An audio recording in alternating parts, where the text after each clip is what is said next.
Thank you for listening to the BJJ Podcast.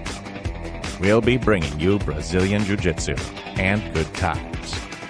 We hope to flatten your Jiu-Jitsu learning curve, help you get the most out of your grappling ability, and meet your goals both on and off the mat. Welcome back, my friends. This is episode 242 of the BJJ Podcast. I'm Gary. I got my partners in crime, Joe Thomas, Byron Jabara. How are you two guys doing today? Man, we're doing great. We're happy to be here recording an episode. Excited to bring you the interview with Laurence Griffiths.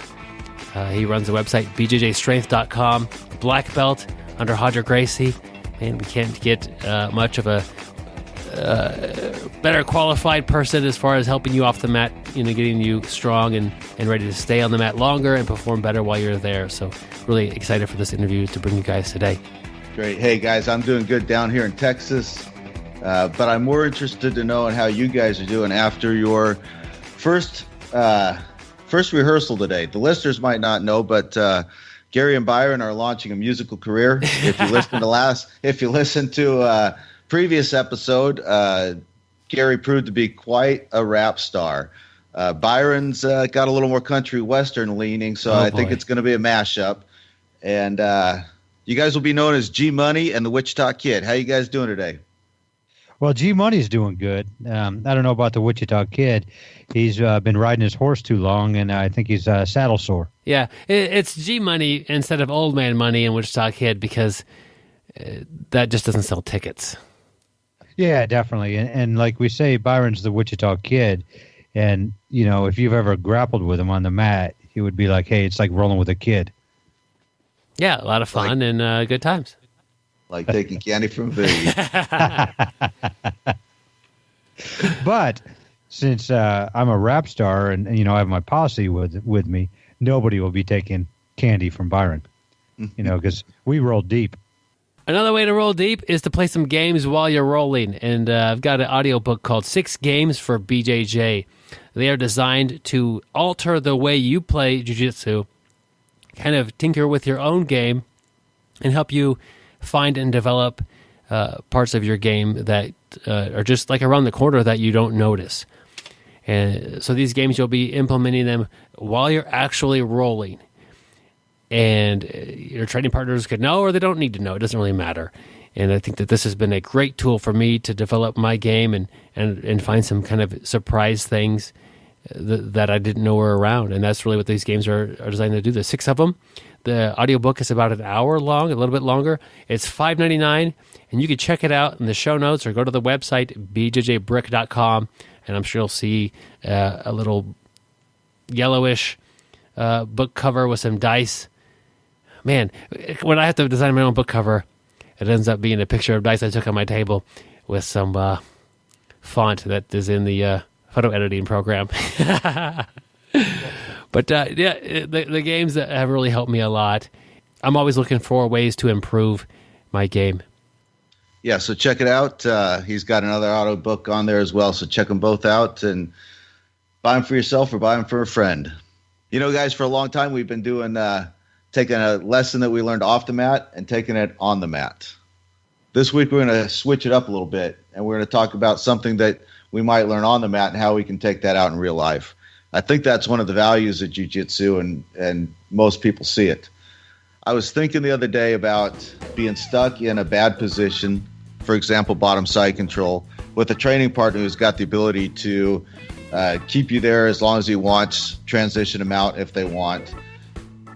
And when you're in that position, you don't just relinquish the position and give up. You still try and make good frames, have good posture, maneuver their weight so it's not as heavy on you. And you're looking for an opportunity that maybe something will come up and you can improve your position. And we find ourselves in life oftentimes where, let's say you're working in a department with a half dozen people and the boss tells everybody there's going to be an opportunity for promotion, and you're the newest guy in the department with the least experience. Realistically, you probably don't have a lot of chance to get that promotion, but you don't just go to work every day and do nothing. I mean, you don't just take no action. You still do the things you can do. Even if you've got very little experience, you can still show up early for work. you can still be the last guy to leave for lunch and the first guy back for lunch. If you got a weekly report due, don't make your boss ask you for it. Make sure it's in on time. I mean, they're just simple things, but when I look at jiu-jitsu and how you can learn things on the mat and take them off the mat, this is the kind of thing that sticks out to me. What do you guys think?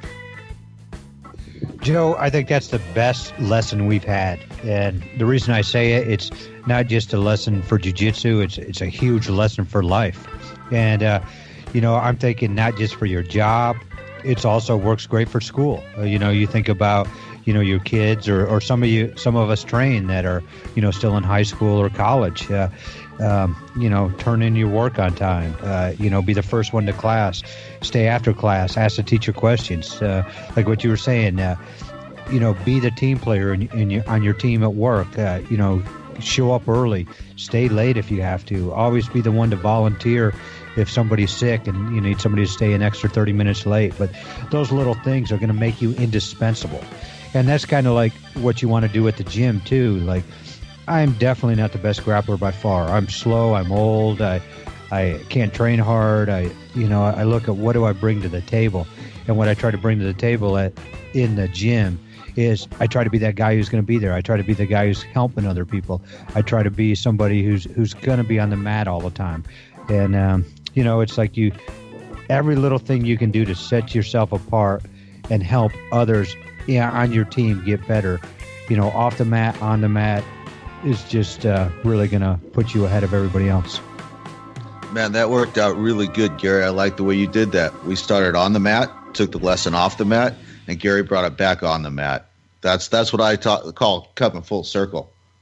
Yeah, it's just, these are like the things like what you said, Joe, that I'm trying to teach my kids. And, I just look at those lessons that you just talked about that, I think it'll really help my kids when they get older. I mean, for anything they do. And I can just, I'm a huge jiu-jitsu supporter. And the reason I am, because of what jiu-jitsu has done for me in life.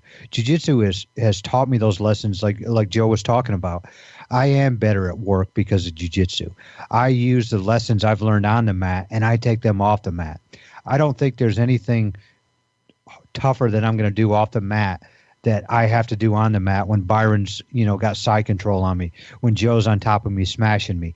If I can survive that and find a way to get out of it and use perseverance and just guts and just keep going and, you use those lessons off the mat, I'm going to excel, at everything I do. And jiu-jitsu is something that has taught me all that and made me a better person.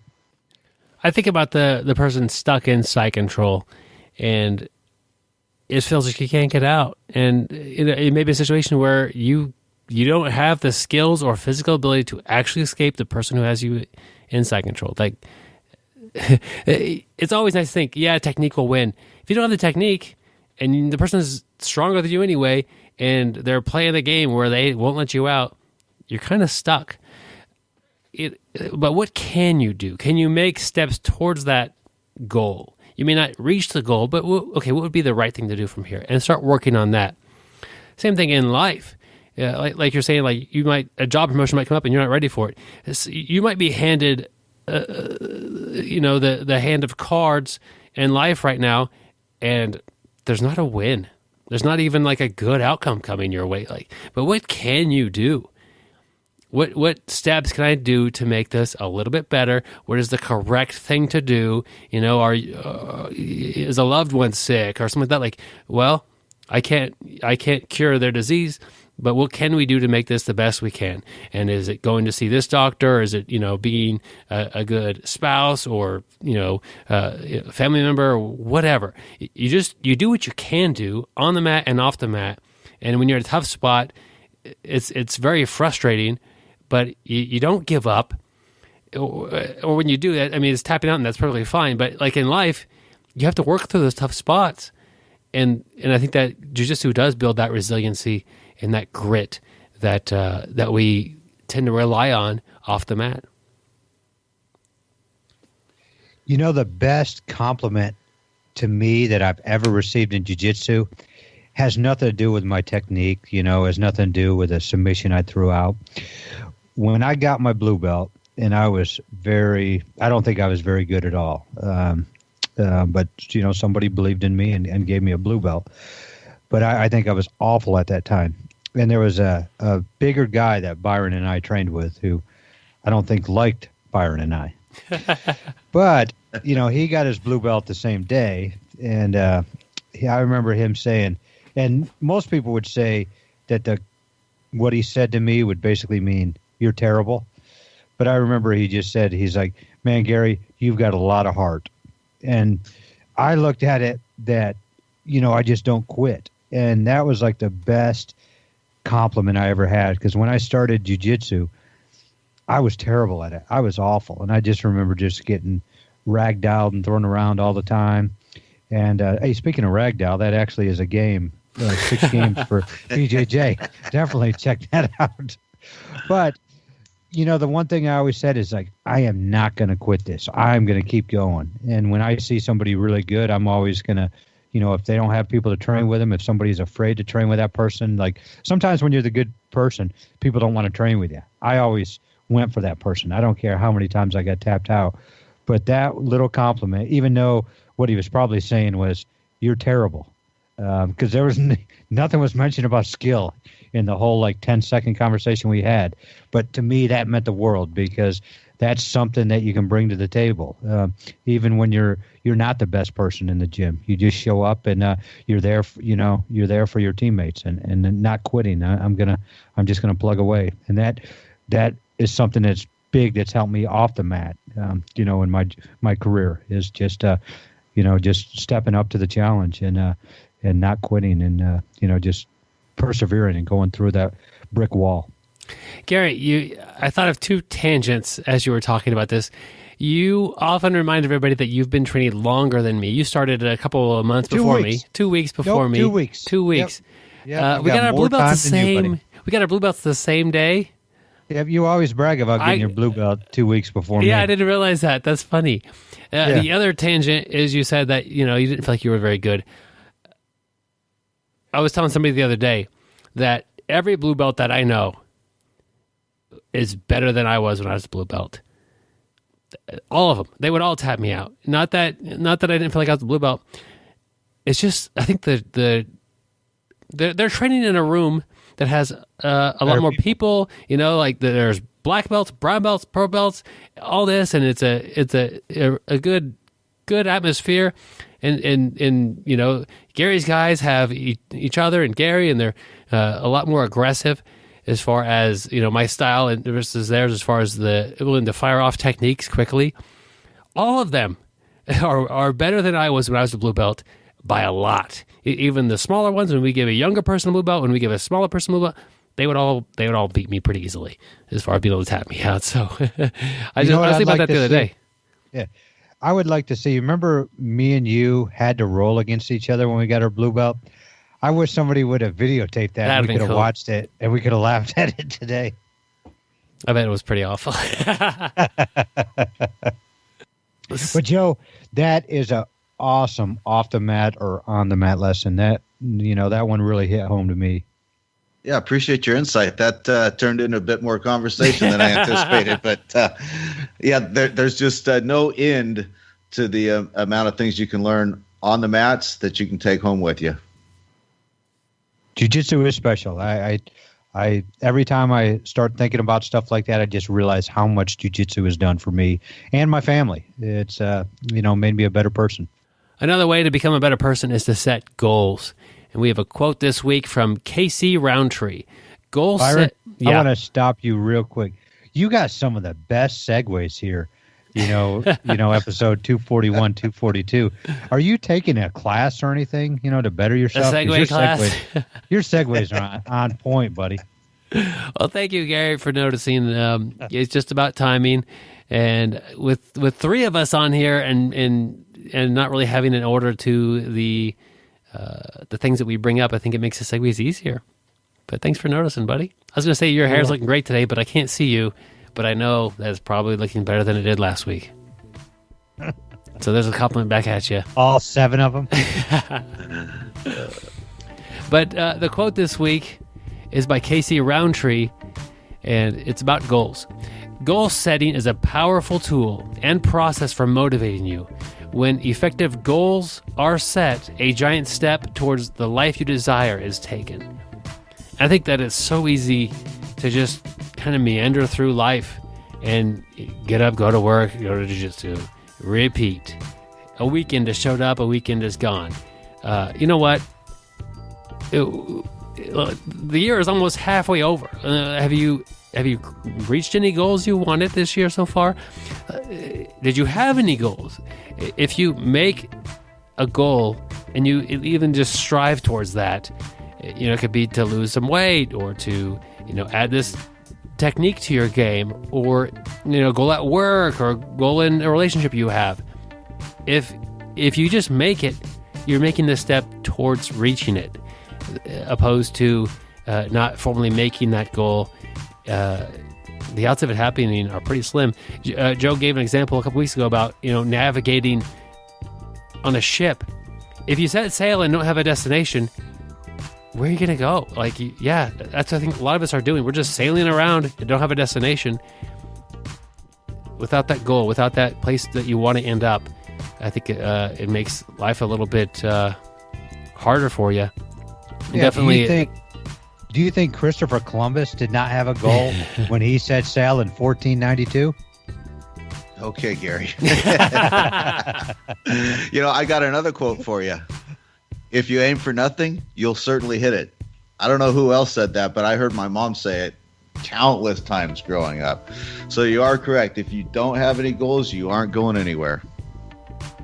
What about you guys? Do you set a lot of goals in life, jiu-jitsu, outside of work? Do you guys do that a lot?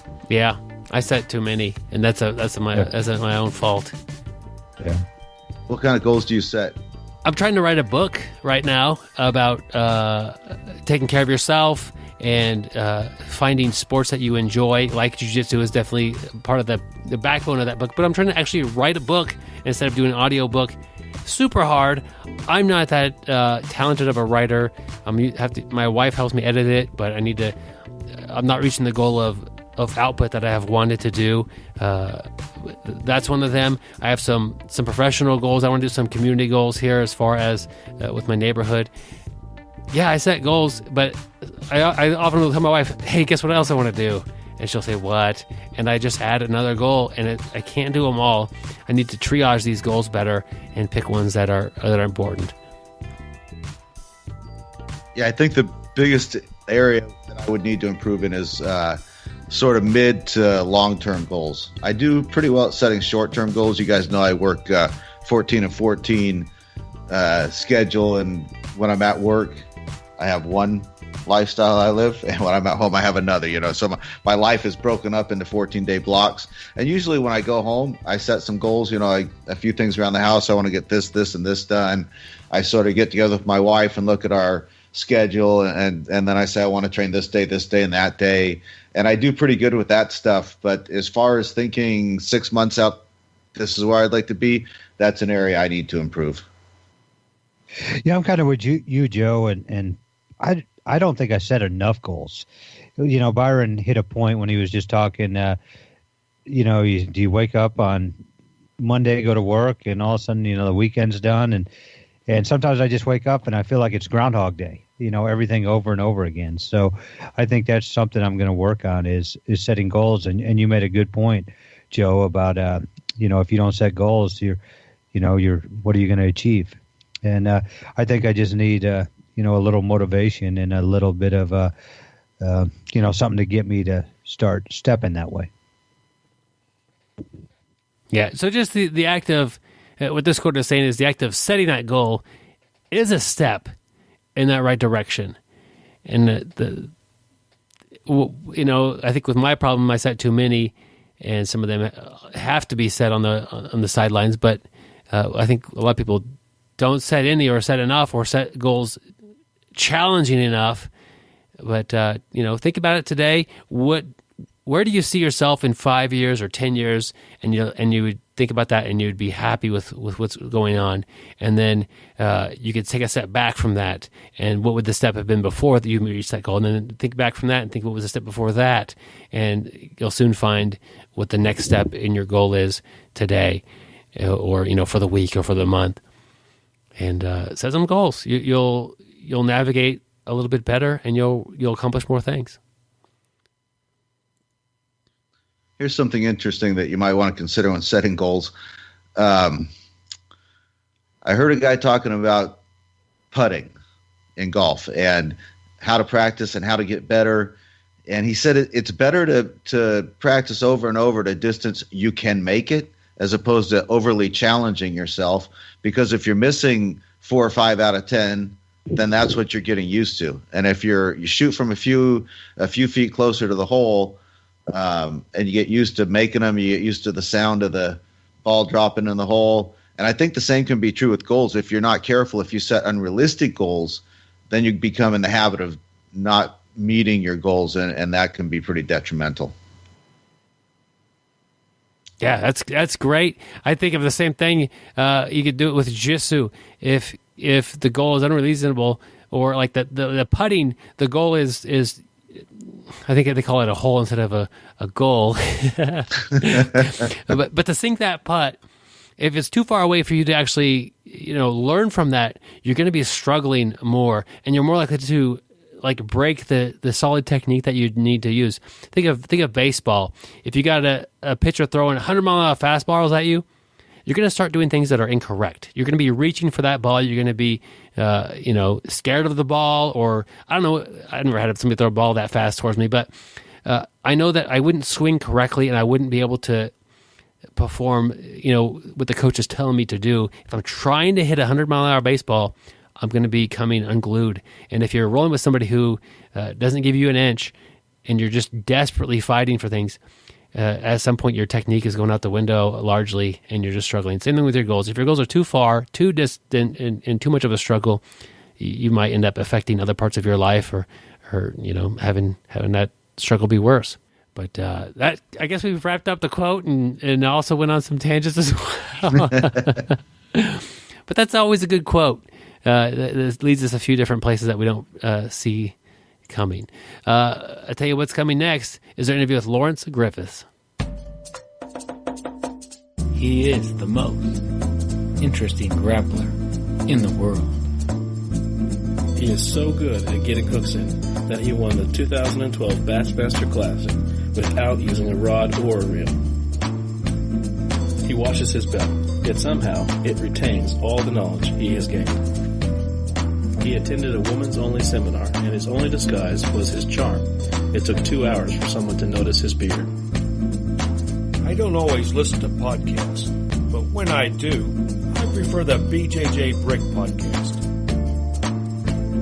Stay sweaty, my friends. All right, my friends, I'm happy to bring Laurence Griffiths to the BjjBrick Podcast. Now, Laurence has a website, bjjstrength.com. We're going to be talking a lot about strength, conditioning, jiu-jitsu. He's also a black belt under Roger Gracie. Laurence, welcome to the show. Yeah, great to speak to you, and glad to be here. Laurence, now that's just a little bit about your history of jiu-jitsu and where people can go to find your website. But give us a little introduction about who you are, what you're up to, and maybe what got you started in jiu-jitsu. Yeah, so Laurence Griffiths. If you can't understand me, apologies. There's no subtitles with podcasts. but I grew up in Wales, in the UK. You may have guessed Irish, Australian, Scottish, maybe South African. I've got a little bit of Irish blood in me and Scottish blood, but from Wales in the UK. And I currently reside in Southern California. Moved over here a couple of years ago. My wife is from the San Diego area, and I've been, I suppose, always been a sports fan, always been someone that's pretty active. Played rugby for many years. To the American audience, rugby is that crazy sport that's a bit like American football, but without helmets. It started jiu-jitsu when I was 25 years old, and I'm 35 now, and I was at university, coming towards the end of my university time, or the end of my time at university, and a buddy of mine was, do you want to come and train some MMA at the time?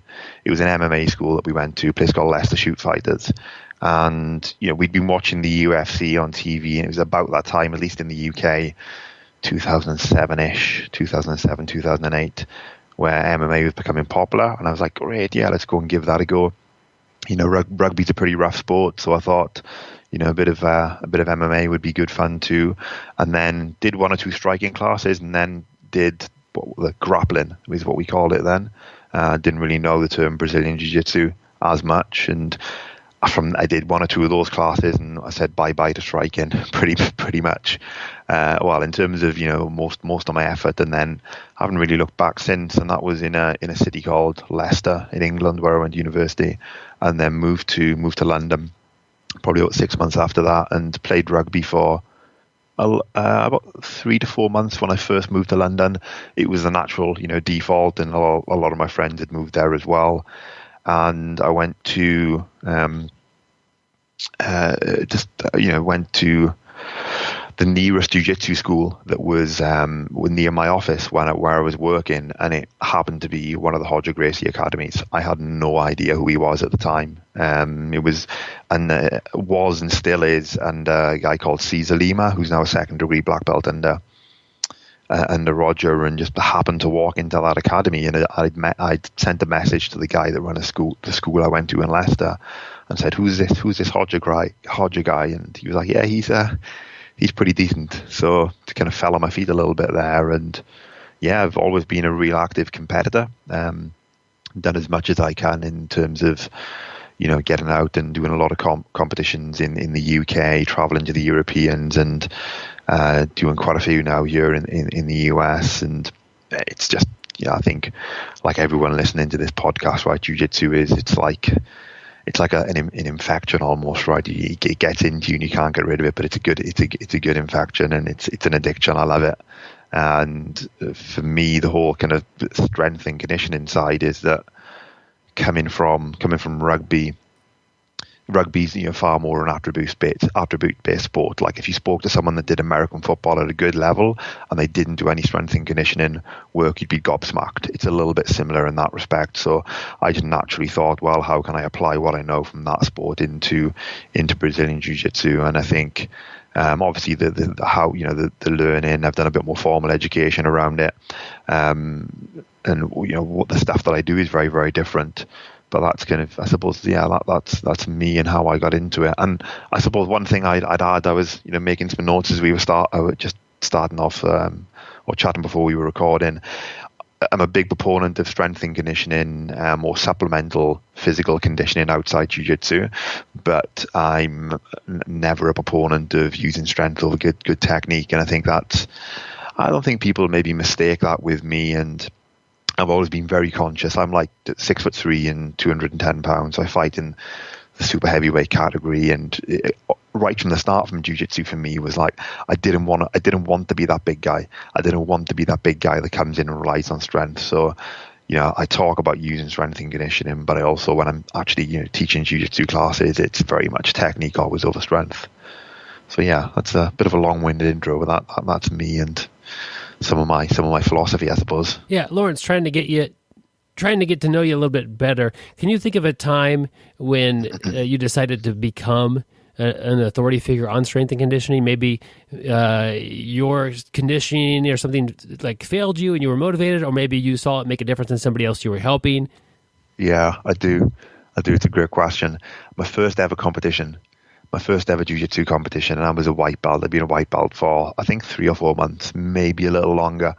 And it was, I think, a group of about 10 of us had traveled to this competition in a city called Bristol, which is in England, where we were living. So we'd got up early in the morning and taken, well, they got up early in the morning and took the bus there about 5 o'clock. My uncle lived in this city, so I travelled up the night before and ended up having about I think I had about 5 or 6 beers, or 5 or 6 pints of Guinness for my uncle the night before, which wasn't the best idea, but it just kind of happened.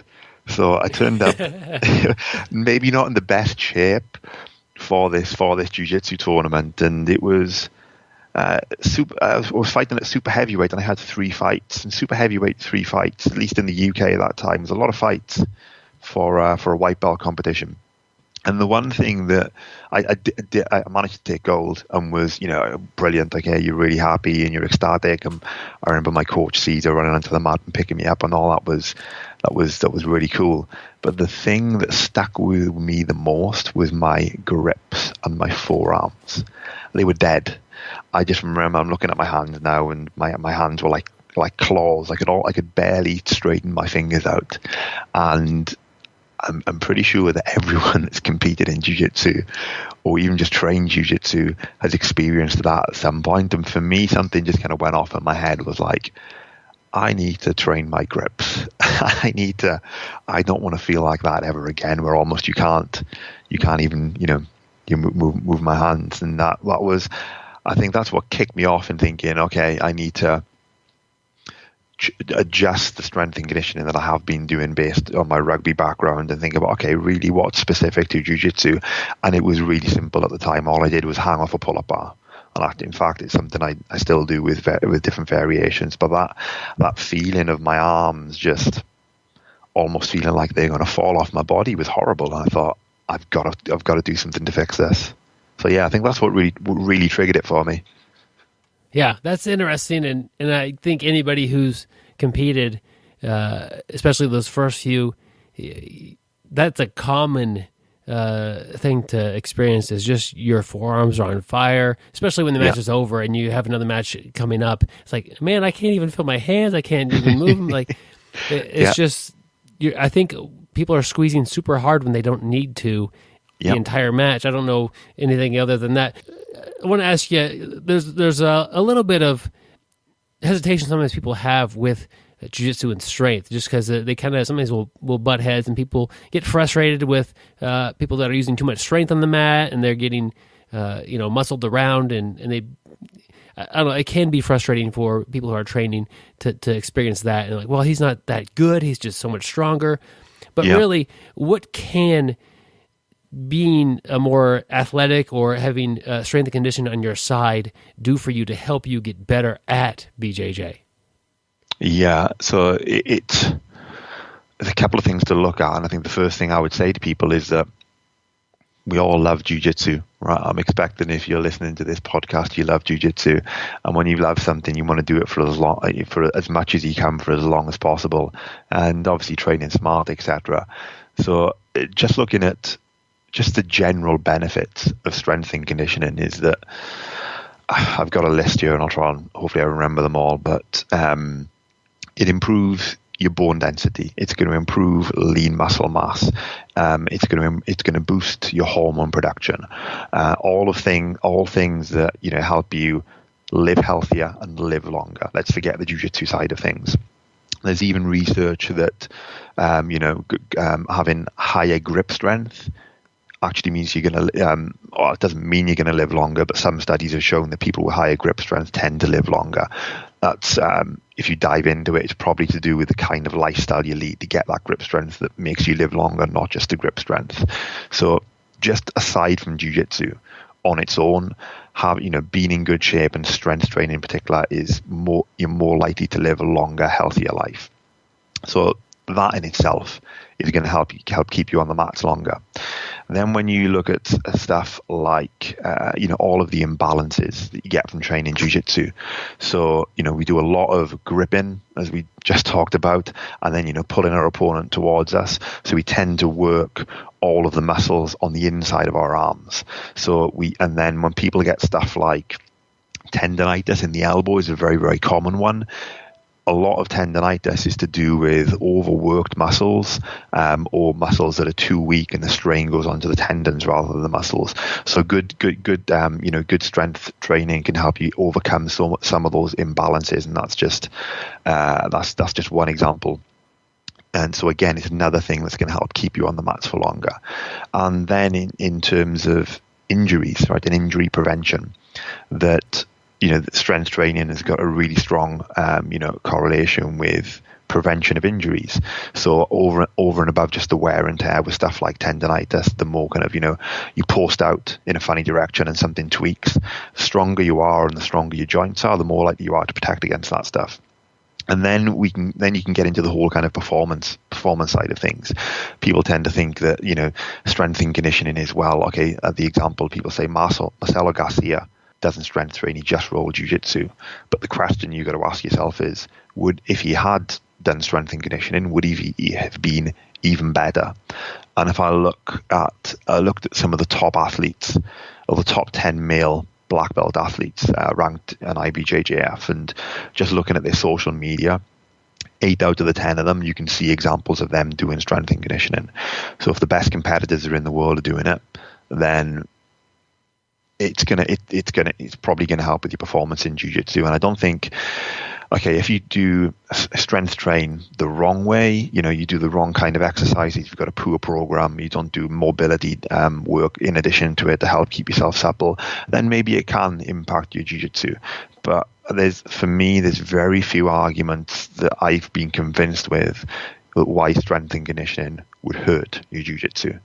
It's so common in every other sport, but with jiu-jitsu we tend to have this almost it can be taboo in some respects. So when you bring all of that together, it's not going to make your jiu-jitsu better, but it should make you better at executing the jiu-jitsu that you do know, and it's going to keep you healthy. Should keep you healthier for longer if you do it in the smart way, and keep you on the mats for longer. And I think ultimately that's what we all want.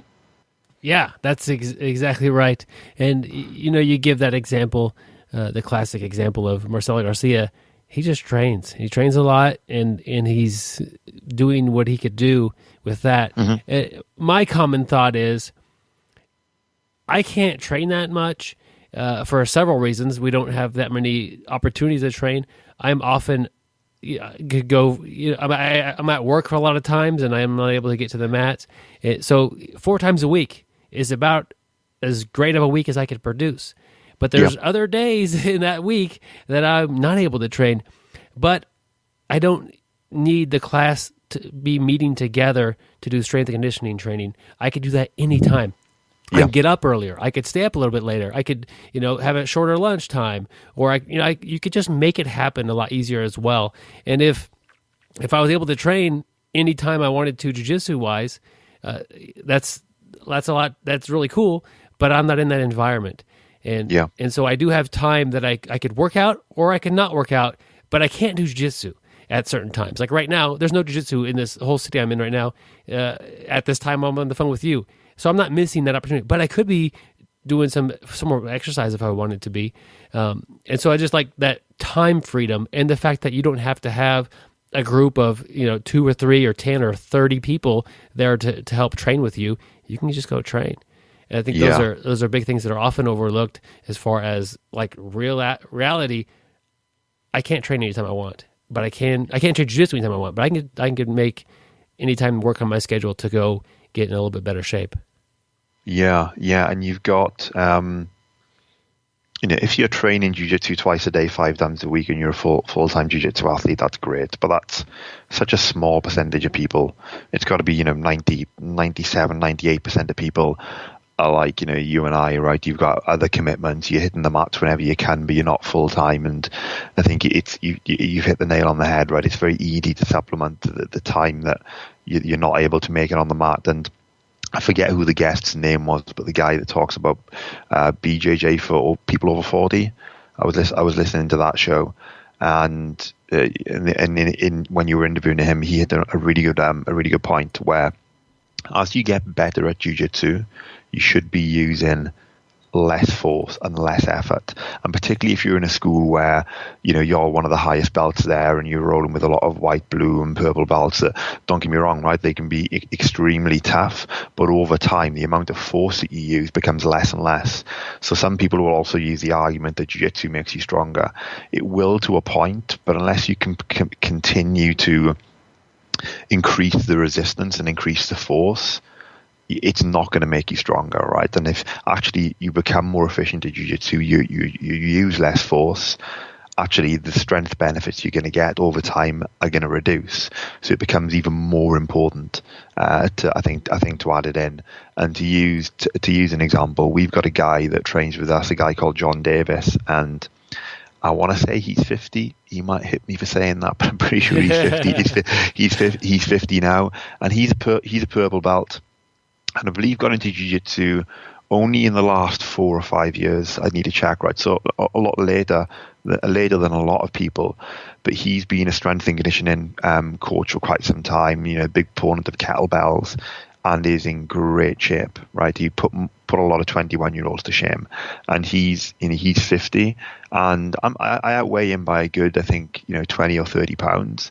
But there are people that would tap me all the time, right? And people that give me a much harder time technically, but from a physical perspective, like John's technical as well, don't let me take that away from him, but from a physical perspective, he's one of the oldest guys there and gives me one of the toughest times physically, and is on the mats all the time because he's looked after his body, right? He's stayed healthy and he stayed strong, and you can feel the difference when you roll with him. You said a couple of things there that I hadn't really thought about, as far as I get better at jiu-jitsu, which I think I am, slowly but surely, I may be using less and less strength and energy to perform my game. And I'm taken out of my game less and less as well. Aside from playing around and working different positions, if I look at my game, it is getting, I'm continuing doing the things that are most efficient and the least amount of effort, least amount of energy, and higher success rates.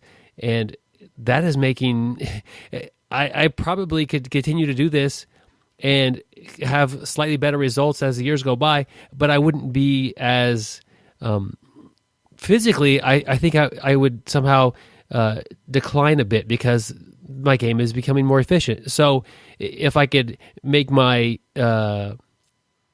I think it's just the way I'm training, and I think that's common for people to just do things you're good at and keep working that.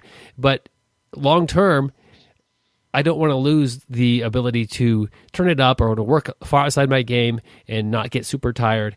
And that's why, that off the mat training, there's another benefit to that, is because as you become better and better at jiu-jitsu, if you're anything like me, you become lazier and you don't have to push yourself as hard.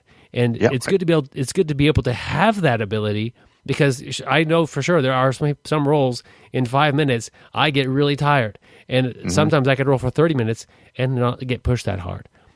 Yeah, and in an ideal scenario, perfect jiu-jitsu is almost effortless. And people say you don't use strength, but you just, when people say strength, people think big movements, powerful movements, moving a lot of weight, moving a lot of force. Just to walk takes strength. It's just a much lower level of strength. So you can't move your body without having some level of strength. So it's to say that you don't use any strength at all I think is wrong, and perfect jiu-jitsu should almost seem effortless and be more, as efficient as possible.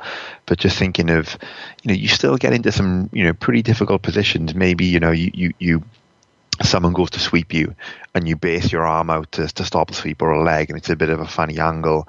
If you're not, haven't prepared your body to go into those kind of positions, then I personally think you're more likely to be injured in those kind of situations. And the right kind of, I say strength training, even if you just do something as simple as, I say simple, right? Yoga's not simple. Yoga's quite complex. I don't want to say that it's just strength training, but some kind of supplemental work off the mat, because of all the different positions, all of the hunched over, bent positions that we end up in jiu-jitsu.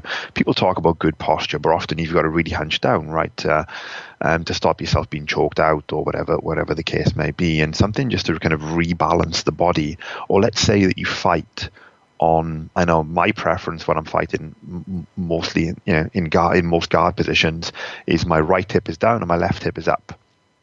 So I'm using one side of my body very differently to the other. Yeah. So does that lead to imbalances in my body? And should I do something to try and correct that. And probably you should, because you may I've got a bit of a lower back problem. Well, have you got a lower back problem, or are your lower abs too weak, or your hips too tight?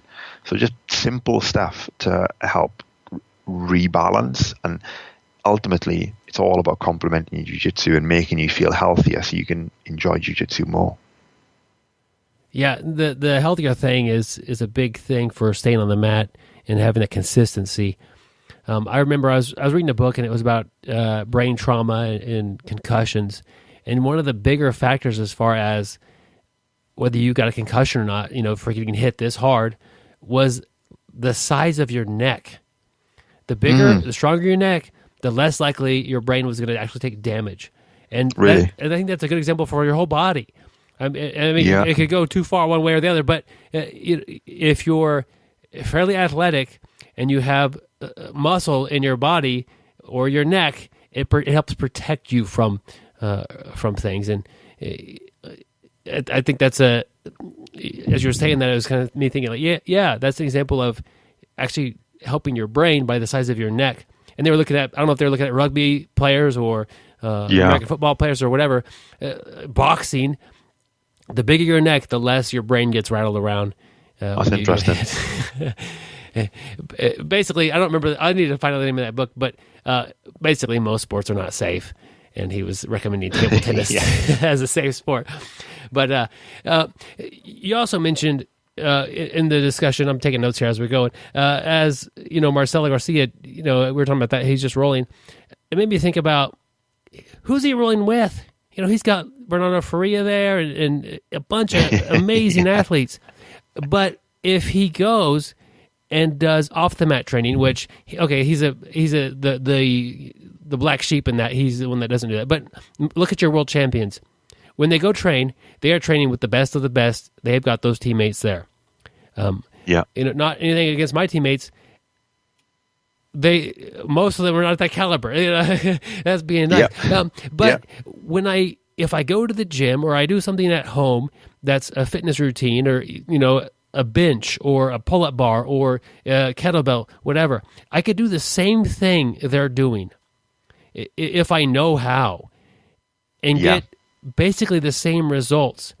Yeah. And I can't mirror what they're doing on the mat with their teammates, but I can mirror parts. I can mirror their diet. I could mirror, maybe mirroring the diet's not the right thing to do as far as, my body's different than theirs, but there's some things you can copy and there's some things you can't. And I think you'd go a long ways in by emulating what they're able to do off the mat, like strength and conditioning training, and then leaves a category as far as on the mat training, which you do your best that you have with where you are, but I think if you bring all the other categories up to the speed, I think you'll be a lot better off. I've never thought about it that way. That's a great point, actually, and I think you can, to bring your jiu-jitsu up to the same level against any of those competitors could take years, maybe a decade, right? In some cases, depending on how experienced they are. But you could, with a smart program, get in the same physical condition, maybe in 12 to 18 months, maybe shorter, depending on what your baseline is. And it gives me a lot of confidence from a competitive perspective. And not everyone likes to compete, but a lot of people do. That if I can personally step on the mat or train someone up to be able to step on the mat and know that their physical conditioning is not an issue,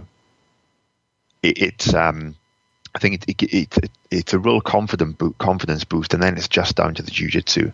And partly the conditioning, a lot of the fitness comes from training on the mat. It's not just off the mat, and I'm actually a big proponent of the CV stuff or the cardiovascular fitness come in predominantly from being on the mat, but the strength side kind of off the mat. Like, it gives you a lot of confidence stepping on and knowing that, physically, you may be better than me technically, and this is jiu-jitsu, right? And then maybe you'll win, but you're not going to be better than me physically. And it's surprising how many people I speak to, and one of the biggest worries that they have going into a competition is that they're going to burn out and run out of energy. Not that their technique's not going to be good enough, but they're going to burn out. And you can prepare just by doing stuff on the mat as well. But the supplemental stuff with strength and conditioning, I think, is definitely helps, because the stronger you are, the less effort you use to perform the same movements, and the less effort you use, the more energy you've got, etc., etc.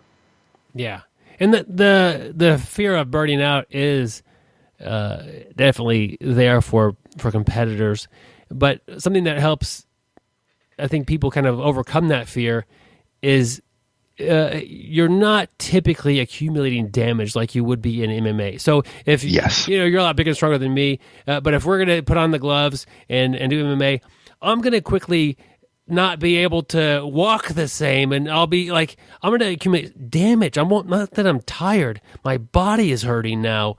And in jiu-jitsu, that's fairly rare to actually damage somebody like that. That's not really not we're trying to submit them, but I'm not throwing out leg kicks and trying to get you to limp or body shots. And so it's either your cardiovascular system is failing or the stress level is too high, and you're not able to calm yourself and get you to perform like you do at the on the mats at your school. Yeah, I heard a very good saying that I tell it to myself a lot. Forget where it came from, but it's about preparing for a competition and thinking to yourself, okay, if I was to fight this person in a closed gym, just me and them and a referee, and nobody would know the result, how would I feel about it? Would I be as nervous? And typically the answer is going to be no. And then you can boil down all of the nervousness, or a lot of the nervous, down to social pressure. It's that fear of losing, and not so much the fear of losing, but the fear of people knowing that you've lost, and it becomes a real social thing, and rather than necessarily anything else. So I thought that was quite interesting. Yeah, and that's I have a whole list of questions here, but that's a good example, and that's a common fear. But the social pressure you're putting on yourself is not real. We've talked about this on the show before. I like to call it the 20-40-60 rule. When you're 20, you care what people think about you. It's an important thing. When you're 40, you don't care what people think about you. And by the time you hit 60, you realize nobody's thinking about you at all. Like, literally, it's just you worried about that image. They're worried about their own lives, their own problems, and very few people are concerned about you, especially ones that don't love or care for you. Like, you're concerned about how you look when you lose. Yeah, that lasts like 4 minutes for most people, and then they don't care anymore. Yeah, you lost that match, but you're going to dwell on it for years. Like, that's ridiculous. And so that's a good way to help melt that stress. So I do want to get into some of the meatier ideas as far as how do you recommend people train for jiu-jitsu off the mat? So, like, what are we doing here? Yeah, so one of the most common questions that I get is going to be, what conditioning do I need to do off the mat? Is the first thing people think about. They rarely think about the strength aspect. And we can break this down into various categories, but broadly, let's talk about strength, mobility, and conditioning. Power and explosiveness and speed, I think, follows after strength. But to keep it simple, I think about conditioning, mobility, and strength. In terms of conditioning, I think if you're already on the mats 4 or 5 times a week, you should be getting enough conditioning, and the best conditioning you can for jiu-jitsu, which is jiu-jitsu. There's going to be exceptions. Maybe you're injured at the moment and you're doing the drills, but you're not sparring, or you're in a school where you don't get that much sparring in, or you're away from the mat, you're traveling. But if you get in 4 or 5 sessions a week of good rolls in, probably the conditioning aspect should be lower down your list of priorities. I think then, next on that list of priorities should be strength work. And we've talked about all the benefits, the general benefits of strengthening conditioning, like increased hormone production, increased bone density, prevention of injury, etc. So getting that base is going to be really important for you. But more importantly, how do you strength train for jiu-jitsu? I'm a big proponent of bodyweight exercises. Okay. And also kettlebells, which we can talk about specifically. But at the same time, some people like lifting weights, and the method or other forms of strength and conditioning. And the method you use is maybe less important. Maybe it's a lot more to do with how much you enjoy a certain type of training, how accessible it is to you. If you live in the middle of nowhere, maybe all you can get is a pull-up bar and kettlebells, but maybe you've got a great work gym where you've got the equipment already. But what's more important is training movements rather than lifts and muscles.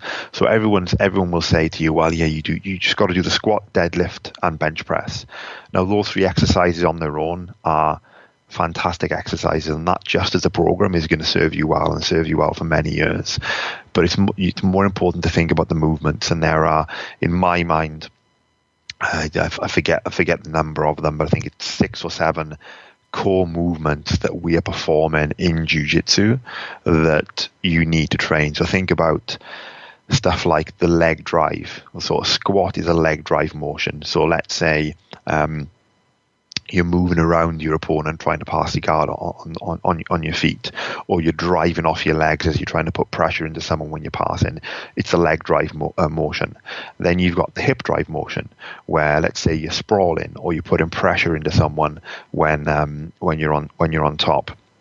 Then you can go into core stability and core rotation. I think you need to separate those 2 things. Was like core stability would be doing something like the plank, and core stability is important for any sporting endeavor, right? If your core is strong, it allows you to transfer power from one part of your body to the other. More importantly, let's say you're pushing off with your feet and driving into an opponent when you're passing. A strong core is going to allow you to better transfer that power through your body and into your opponent. So core stability is important, but people often forget, I think, core rotation. If you could almost do, to train one thing, rotational core strength may be the most important thing for jiu-jitsu. People talk about hip movement, but what's power in that hip movement? It's rotation of the core that powers the hip movement. And then you've got the upper body stuff, which would be an upper body pushing motion. If you're pushing off the floor or pushing away from your opponent, which is, pushing your opponent is not necessarily always good technique, but you need to be strong in that position. And then holding on to your opponent and then pulling them close to you. So I think there's 6 movements, right? You've got the leg drive, you've got the hip drive, you've got core stability, core rotation, an upper body push, and an upper body pull movement. There's the stuff like, training neck strength, I think grip strength, doing some balance work and ankle and foot strength is important as well for jiu-jitsu, because we do so little of it because we spend so much time on our backs. But those stuff become more supplemental. I think the other movements are the 6 core movements that we're performing most of the time in jiu-jitsu. And that's what I like to think about. It's like with any sport, you think about what are the most important movements that someone is performing in a particular sport. Let's take baseball as an example. Rotational strength, right, is massively important in baseball. Particularly if you're a fielder, a pitcher, or a hitter, right? You can easily see that it's that rotational strength and rotational power that generates most of the force. So we need to think about at least I think about jiu-jitsu in the same way. And then let's take one example and take the leg drive motion. Now, a squat develops a fantastic leg drive motion. Squatting is amazing for a whole host of reasons, but you could also do a pistol squat, for example, where you just on one leg, or you could do a pistol squat holding a kettlebell. And those are just 2 other examples that are great for developing strength. That doesn't necessarily need to be a true barbell squat. So I'm thinking more about the movement rather than necessarily the muscles, and then how you train them particularly for strength work. You've got to think about, at least for the big movements like the leg drive, the hip drive, the upper body pull and upper body push, is a rep range of 5 to 6 reps for 3 to 5 sets. And the research has shown that's the most optimal. Most optimal for developing strength. So you could be doing, say, 2 to 3 reps at the start, but once you hit the 5 or 6 reps for 3 to 5 sets, and you can go above that, your body is no longer developing strength, or let's say the load is not as optimal for developing strength. You then get into stuff like building muscle, or you go past then 10 to 12 reps, then you go into muscular endurance. So, and the reason that I say it's more important to focus on the 5 or 6 reps, or up to 5 or 6 reps, is because when you think of jiu-jitsu, it's a lot of high repetitions. You very rarely do, big movements you can only perform 4 or 5 times. You pull in and grab, and you pull in and grab, and you're doing it over and over and over. So you're using slightly different energy systems for those kind of movements as opposed to doing 5 or 6 repetitions. So they complement each other a little bit better, and it's strength work can be, tough to recover from, but stuff like building muscle mass, 8 or 9 or 10 reps to failure is much more difficult to recover from, and much more likely, in my opinion, to impact your jiu-jitsu the same day or the next day. Laurence, you have some videos online. You can find most of them, I think, through your website or maybe on your YouTube channel. But if someone is going to go out and get a kettlebell, like it's brand new to somebody, say, I don't know if it matters, maybe an example of somebody who weighs like 150 pounds, or maybe somebody who weighs like 180. I don't pick something, and like, what should they get if they're just going to get one? Yeah, so you've got, if you go onto BJJstrength.com into the blog section, and then under categories, kettlebells, there's a host of stuff, and there's a particular article, or one specific article that talk about the different weights that you should consider buying.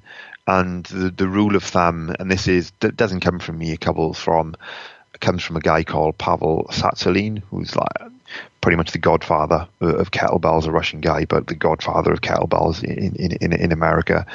And he talks about, for most men starting off, let's say you're of average weight, average height, and average athletic ability, 24 kilos, which I believe is about 50 pounds. Yeah. It would be the best way to start off with. If you're maybe on the larger side, maybe you're above 200 pounds, and you're already, you consider very strong. So let's say you can deadlift double your own body weight. You can bench press your own body weight. You can do you can quite easily do, say, 10 pull-ups. Then probably a 32 kilo one would be more appropriate.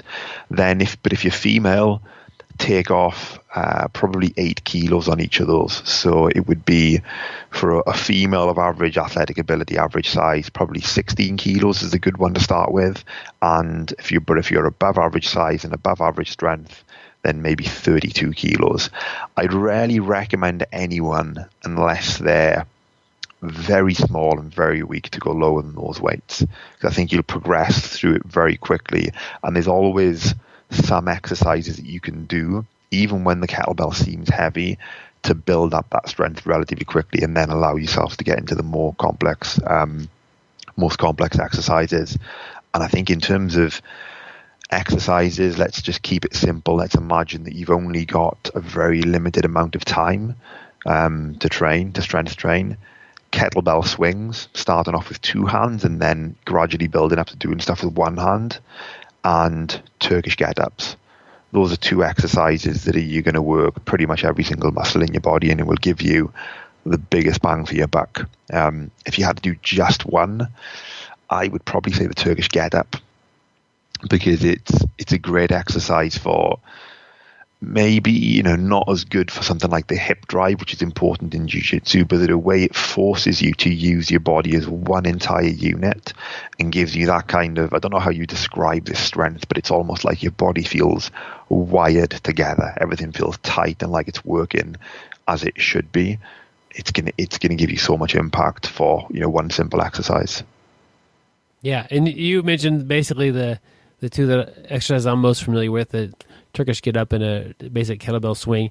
And yeah, you see a lot of like full body things going on. I could do a kettlebell swing for a little while, and then put it down, it's like, I am breathing heavy. I didn't even realize how hard I was working. My legs are all tight and sore. It's like, I don't know, something about that. I don't, maybe I don't push myself enough, but when I put it down, it's like, man, I can feel it.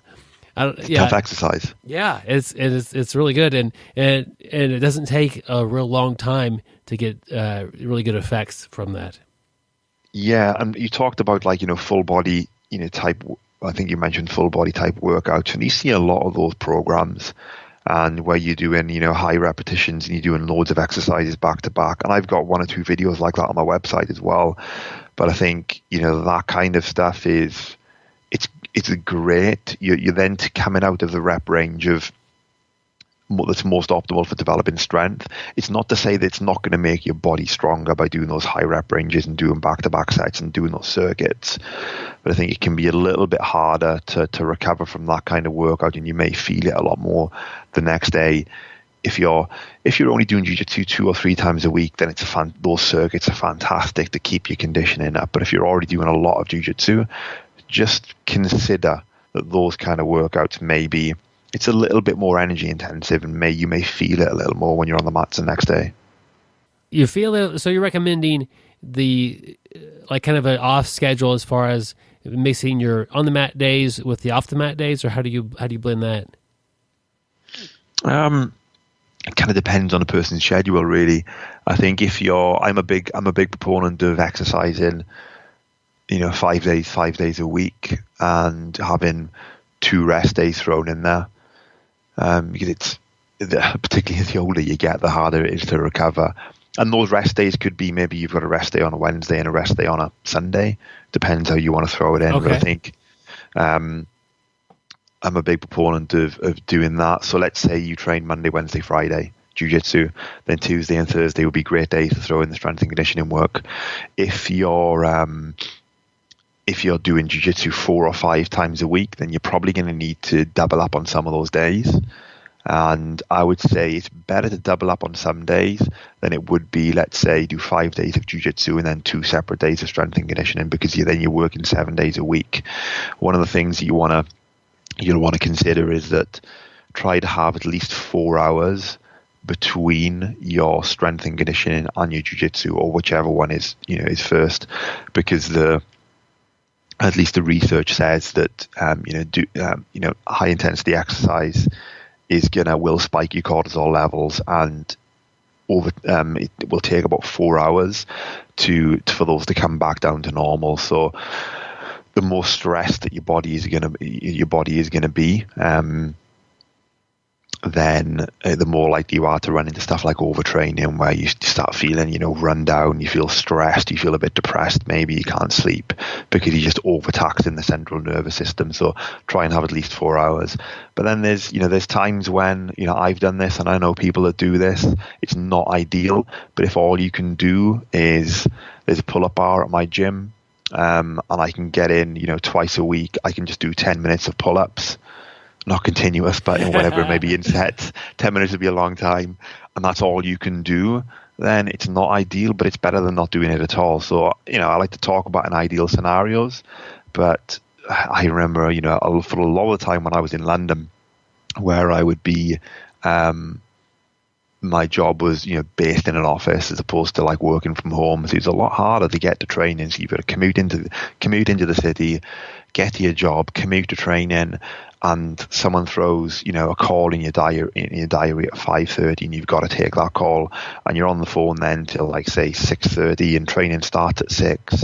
Takes you 20 minutes to get to jiu-jitsu, but all you can do is, one roll. That's all I could get in, and I would do that all the time. And this is even when I was a brown belt, if I could just get 1 5-minute roll in and good roll in, it's better than not doing it at all. And I think it can be the same with strength and conditioning. You've got ideal situations that you want to work towards, but it's life's not ideal, right? Stuff gets in the way. So if you can just squeeze in a set of pull-ups twice a week after jiu-jitsu, it's going to be better than not doing anything at all. Yeah, the ideal situation, I've got that 4-hour window, or at least that. What do I do in that time? To in between the training session? Let's say I'm pushing it. I do have, it's literally it's 4 hours. I just got done working out with, kettlebells or doing something, and then I'm going to hit the mats in 4 hours time. 4 hours. Yeah, what should I be doing in between? Hydration is probably the most important thing. Making sure you're getting enough water in there. And I like to put Himalayan sea salt in the water, because it's so full of minerals and helps your body absorb that water a lot better, which is a great way to do it. But one of the things that I think people often overlook, like we can touch on nutrition real quickly, but bringing the central nervous system back down, right? You've really spiked your central nervous system. You've worked out hard. You've raised your heart rate. Your body's on high alert. And just trying to relax. I know it sounds really cliched is not the right word, but a really simple piece of advice. But trying to kind of bring yourself back down to a much lower level of arousal is going to help your body recover a lot quicker. I'm a big proponent of meditation. I don't really talk about it on the site, but meditation is a good way to maybe just 10 minutes, just kind of some breathing exercises to bring your body back down to its normal baseline. It's going to help you recover a lot quicker. Then when you in terms of nutrition, I think it's important to have good nutrition, but sometimes the timing of that nutrition immediately after a workout can be a little bit, I think, overemphasized. So you'll see marketed, well, you've got to have a recovery shake with 50 grams of carbohydrates, or 100 grams of carbohydrates and 50 grams of protein, and you can do that, and that is going to help with the recovery. And if you're a full-time athlete training the next day and training a couple of times each day and 5 days a week, then getting that nutrition in straight after your training is going to be very, very important. But I think for most people where they're jiu-jitsu 3-4 times a week, adding in some strength and conditioning, getting maybe a protein shake or some good protein in within that hour or two after your training is going to be important. Maybe a little bit of fruit. But I'm a big proponent of trying to hold off a lot of your carbohydrate intake and for your evening meal, which is very, very good for weight management, because when you consider that one of the biggest problems in terms of weight management, or at least in my opinion, and you look at a lot of research, is overeating carbohydrates, whether it's in a good form or whether it's in the form of sugar, whatever the case may be. Apparently based on what I've been reading and have heard, that if you maintain or keep your carbohydrate intake until the evening meal, and then during the day you stick into proteins and fats and vegetables and those kind of things, then it can keep your body in a fat burning state for a lot longer, as opposed to kind of constantly eating carbohydrates. And for most people, you're going to find that you will still have enough carbohydrate in your system to train the next day, if you have, and maybe later on, if you've had it in your evening meal, because your body's had time to process it and store it in the muscles. And I'll talk about just my personal experience, and this is not necessarily something that everyone should do. I train just the way my routine works, right? I get up at 6 a.m, I'll do my strength and conditioning first thing, and you get it done within about 20 minutes, maybe 30 minutes, and then I train jiu-jitsu about 10 o'clock, so it's roughly that 4-hour window, and all I have in between then is coffee with butter and coconut oil. I don't actually have my first proper meal until about midday or 12:30. Now that works for me, and it's not for everyone, but it just kind of challenges that idea of good nutrition is important, right? And I talk about this a lot, but don't get caught up too much in, I've got to get the latest muscle recovery shake, and I've got to have it immediately after training, I've got to eat 6 times a day and keep my metabolism up. All of this stuff that's been given to us mainly because someone's trying to market a product. I think it's where it comes from, right? And it's when you break it down, I think as long as you're avoiding processed foods as much as possible, you're eating plenty of vegetables, you're eating the right amount of protein, which is probably about 1.5 grams per kilo of body weight for most people that do jiu-jitsu. Sorry, let me just hang this up. For most people, you get enough you're hydrating enough. That's going to be enough for 90% of people. The rest of the stuff is just small percentage points, and I think mostly try and keep save your money for better things. Yeah, they are marketing something to you, and it's important to realize that when they have the perfect thing for what you need afterwards. Yeah. And it's not to say that post-workout nutrition is not important, but play with what feels best for you and your body, because digesting food takes a lot of energy. There's a reason that why we, as soon as after we eat a big meal, we feel sleepy, right? Because all of the blood and the energy is going towards the digestive system. So, maybe eating lighter during the day and between your training sessions and saving the bigger meal for the evening. This is more of a personal perspective. I've not worked on it with any kind of any customers or clients, but I have heard other people having similar results.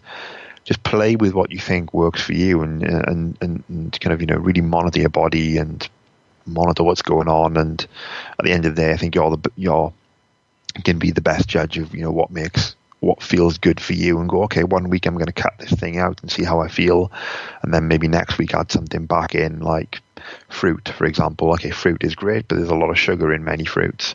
So how do I feel in terms of my performance if I cut the fruit out? How does my weight look? Am I, because jiu-jitsu, I'm talking about weight a bit more than maybe, I would generally, because jiu-jitsu is a weight class sport, and it's a concern for a lot of people of being in the right weight class.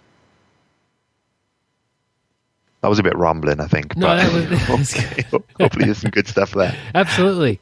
I've got a question here from one of my Patreon supporters, Michael. He wants to know about developing that grip strength for like gripping the gi and not damaging your fingers. So I think this is a little bit different as far as you talked about your first tournament and your forms are all exhausted. This is more or less the healthy way to develop that grip strength and be able to use it. Go ahead. Yeah. Does he specify with not damaging the fingers in terms of finger injuries, or just the wear and tear of the kind of grips that you use? Let's say if you're playing in Spider Guard. I'll read his question. Is there a healthy way to develop grip strength and good grips for Spider Guard, but keep your fingers healthy? I think probably when I'm going to make an assumption here. When he refers to the finger health, I think some people complain about. It almost feels like I've got arthritis in my fingers from playing a lot of Spider Guard, right? And then people will say, so if you then start doing maybe a lot of, holding on to the sleeves of a gi and doing pull-ups on them, then you're going to kind of get that same wear and tear. I would say probably my favorite exercise for grip strength is hanging from a bar. Just hanging for time from a bar, whether it's one hand or two hands, and doing that for time. And I think if you can build up to doing 2 sets of 1 minute, you're pretty much, you've got a pretty solid grip strength level there, and you can progress further than that. You can put a weight between your legs, you can maybe hang with one hand, you can put a thick bar, and you can continue to progress if you want to get really deep into it. But the reason I like it so much is it's fantastic for grip strength, but it's also going to help stretch out and strengthen those stiff elbows, and help you kind of help with the elbow health, but really good for shoulder health. Apparently, when you look at some of the research, just hanging from a pull-up bar, and helps relieve a lot of the pressure that we have in the shoulder. And if you do it properly, where you're engaging the shoulder blade muscles and not just completely loose hanging, very good for the postural muscles in the back as well. So it's a great grip strength exercise, but also gives you something that's has much more health benefits than just the grip strength. And I think if your time is limited, you're always looking for exercises that give you the most impact. The other thing that I recommend a lot for the fingers is fingertip push-ups.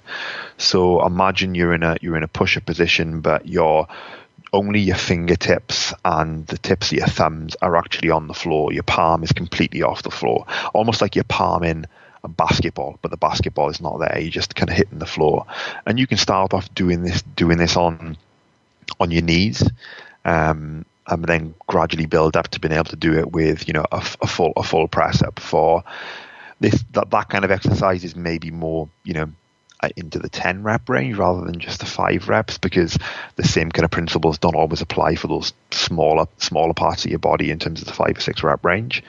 That's a fantastic way to develop really good finger strength. And what you're also doing at the same time there, because the force is going against your fingers, it helps balance out a bit more the closing motion that we're doing when we're doing jiu-jitsu or doing the grip hangs. And then the other thing that I think is really, really good is if you can get some kind of grips that you would see in a rock climbing gym, or a grip, I forget the name of it. I think it's like a grip board where you're just kind of pinching the grips. I put a post on Instagram recently where I just put a bit of a wooden strip above the door frame in my garage, and I think it's the technical term is a crimp grip, where you're not grabbing with your full hand. And again, this is something you need to build up with. Maybe you start off with something a little bit thicker, and for that you probably only want to be doing hangs of like 10 to 15 seconds, very short. And I think those three exercises combined, hanging from a pull-up bar, fingertip press-ups, and rock climbing grips where you haven't got a full grip, you're kind of more pinching or crimping onto the grip, are really great ways to develop the grip strength. And you haven't got as much. I'm kind of, you can't see what I'm doing right now, but with a spider guard, you're really kind of, all your fingers are pinched in really, really close. It's a very tight motion, and it can be a lot of wear and tear. So these motions are a little bit different, but fantastic for developing that strength, and hopefully it doesn't give you that same kind of wear and tear on the hands and the fingers the spider guard does. And then the one other thing I would throw in there that can be helpful for a lot of people is to get rubber bands, thick rubber bands. You can get them from a company called Iron Mind, and I have no association with those guys, but I like their products. And you wrap it around your fingers and you open against the rubber bands, and again, it's just going to balance out the muscles, so you're not just always performing the closing motion, you're strengthening the opening motion, and should for a lot of people help alleviate any kind of tendonitis they have in their elbows and those kind of areas. Yeah, those the fingertip push-ups, maybe you mentioned that, and I'm like, man, and they start in your knees. Okay, anybody could probably do that, but then you mentioned that it helps with closing your grip, like closing your. I didn't really think about it, but we don't really care about how strong your fingers are to open. We want to lock on and grab something, and that is helping that. I never thought about that. It balances. Yeah. It balances stuff out. And, with, let's say you twist your knee and, it's you plant your foot in a funny angle and you get an injury of that sort. That's the correct term for that would be a trauma injury. But let's say you just start to feel niggly in your hamstring, or you get niggles in your lower back or niggles in your hips.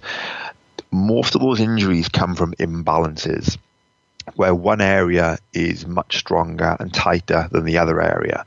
So a lot of elbow pain, and it's specific depending on the person and where your elbow pain is, but a lot of elbow pain, particularly kind of on the outside of the elbow, can be because you're overstrong. Well, not overstrong, but you're far stronger and tighter on the inside of your forearm compared to the outside of the forearm. So, the strength of opening your hand will just help balance those things out. So what are some of the more common mistakes people do when they start doing a strength and conditioning program for jiu-jitsu? They do too much. Too much? Too much, and I'll specify, right? But they do too many reps. Okay. The most common thing is, if you read a fitness magazine, everything is kind of 8 to 10 reps or 10 to 12 reps and really pushing yourself to failure. That's great if you're trying to build muscle, but just know that building muscle is a really energy resource intensive task for the body. And the more that you do those kind of rep ranges, the more energy you need to put into recovering, the more sore you're going to feel the next day, the more it's going to impact your jiu-jitsu. I think people do too much. They do too many reps, and they'll do too many exercises as well, so too much volume, not just in terms of the reps, but the overall time they're spending in the gym. There's always cases for doing, let's say I do a barbell squat and I do split lunges. Okay, there's a case for maybe doing more than one exercise to develop the leg drive. But for most people, one good exercise for each of the key movements that we talked about, so the leg drive, the hip drive, core stability, core rotation, upper body push and upper body pull,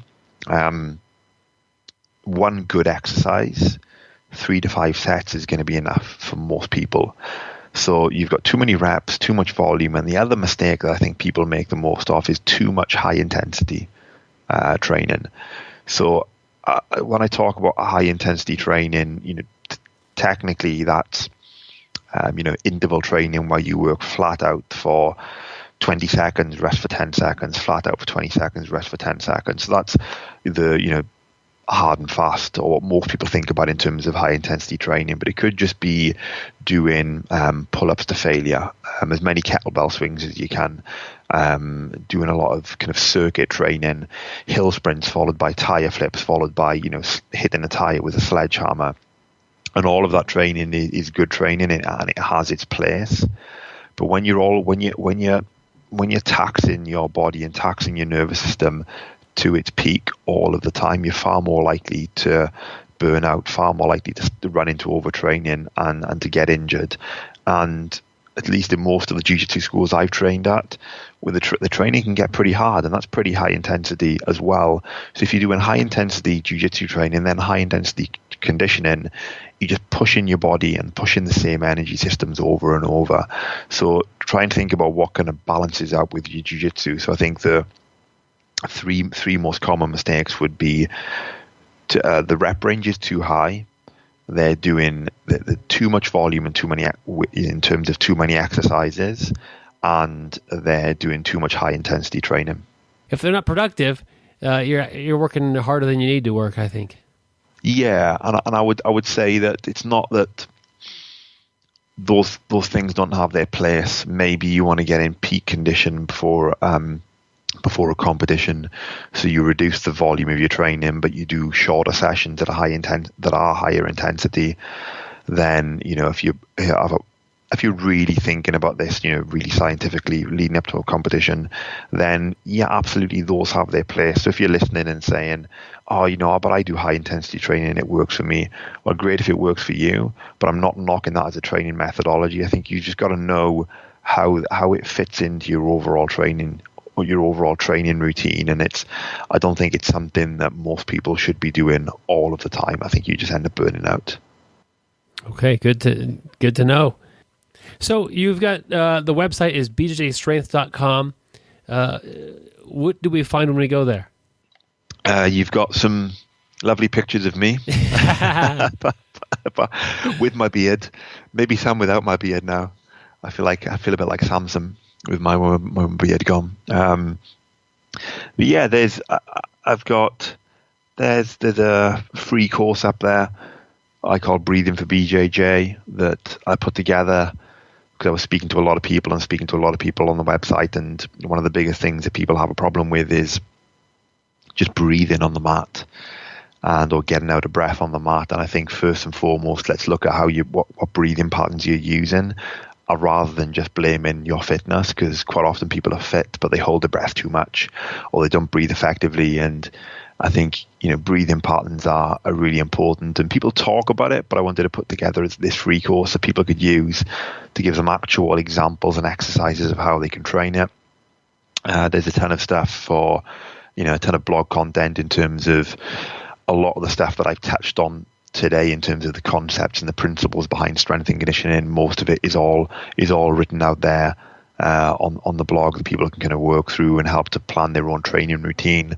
There's video content in terms of how to do certain exercises, mobility, strength and conditioning, a couple of 1 or 2 circuits in there. There's two programs that people can buy, so ready-made strength and conditioning programs that people can purchase and just run away with and do their own training. One of them is something that's built up. It's called 15-Minute Strength, and it's real bare bone strength and conditioning, focusing on some key areas that you need to develop to be strong for jiu-jitsu, and that's something that's fairly recent. I think a lot of people will mistake the fact that they haven't, or think they haven't got enough time to train, to do strength training, which is one of the biggest reasons I think people don't add it on top of their jiu-jitsu. But if you do it smart and you do it with the right exercises, I believe just 15 minutes twice a week, you can get something that's really effective. So that's on there, and a couple of other things. So, my contact details are on there. If people just want to send me an email, find me on Instagram, find me on Facebook, just fire me questions. Then I'm always open to chatting and discussing stuff and any ideas. So yeah, it's all up there. That's awesome. And the 15-minute strength, all you need, a pull-up bar and a kettlebell. That's it. Like keeping it really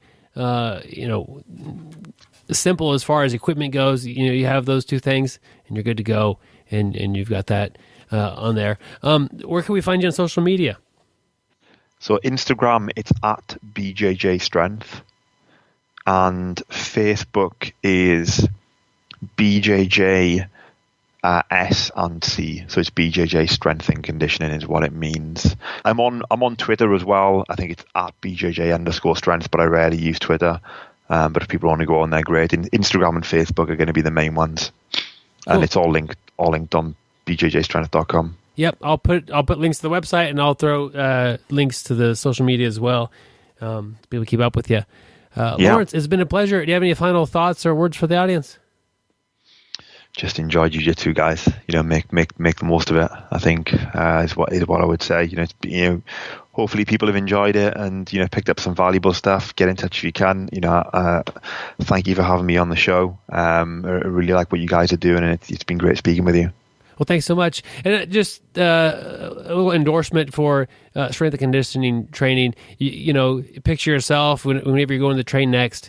The class is almost over. The class is over. You've rolled several times. You're standing there and you're really tired, and you're considering, do I want to roll again? Can I roll again? Imagine if you felt good instead of exhausted, and how your training from that point on would go. And that's really, for me, not a guy who's not wanting to compete or do anything special. I'm just out here having a good time training jiu-jitsu. That's what strength and conditioning can do for me, is at the end of rolling, I feel really good. And somebody wants to roll another time, let's go. I feel good. Let's do it again. And that's just one thing that adding a little strength and conditioning has done for me. Yeah, absolutely. I think it can complement your jiu-jitsu more than anything else. You may have a little bit of discomfort at the start because you're getting out of your comfort zone, you're doing something new, but over the long term, for most people, right, there's always exceptions, right? But you look at the statistics. Being strong and being fit and healthy is going to allow you to stay on the mat for longer, and that's ultimately what we all want. All right, we got a good guy in Laurence to help us get there. Thank you for hopping on here with me. No, thank you. Appreciate it. Appreciate having me on. Really good speaking to you.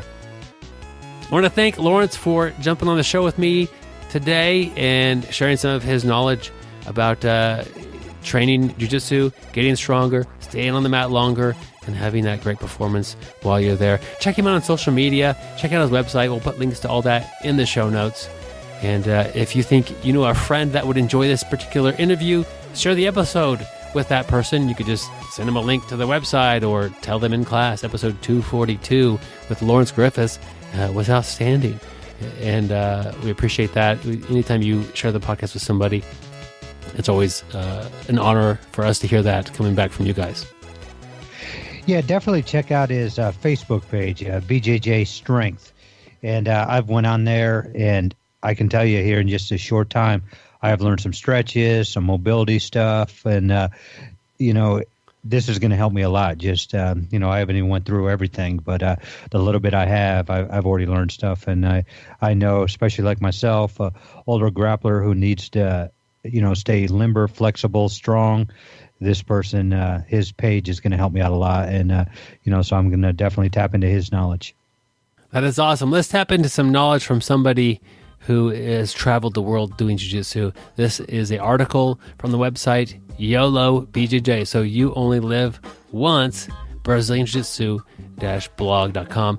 We'll put a link to it in the show notes. You can find it easily. 5 tips to be welcomed in almost any gym on earth. So just a heads up, this is going to work for outer space. We're staying in the home globe here, keeping things on Earth. But this is how you could travel and train and have a great time. And these are great tips from a very experienced person. Yeah, I really like the article. I haven't done a ton of traveling, but I've done a little bit. Got to train a few different places. And some of these things I didn't even really think about, but I guess I've done them. And so it has worked out for me. His first point is, if at all possible, and he really stresses it like you should find a way possible, contact the gym first. He says walking in unannounced is not only poor etiquette, but it can be aggravating to both you and the other students or the coach. I'm not sure if it's really poor etiquette in most places in the States, or if maybe part of that's international travel that the author's done.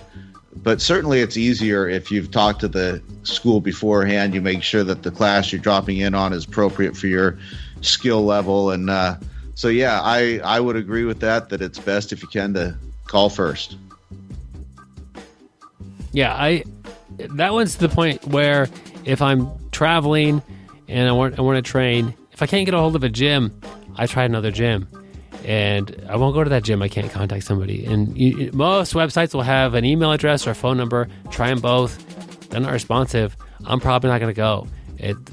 I guess I can say I have not traveled and trained anywhere that I wasn't able to contact first. That's a pretty big one. I don't know if the gym's even open. I don't have a clue what's going on over there. If you can't respond to an email or a phone call, sorry. I don't want to all the trouble of getting out, in a town I don't know or a city I don't know, and driving halfway across the city, and they don't train that day, or it's a secret competition class and I'm not welcomed or whatever.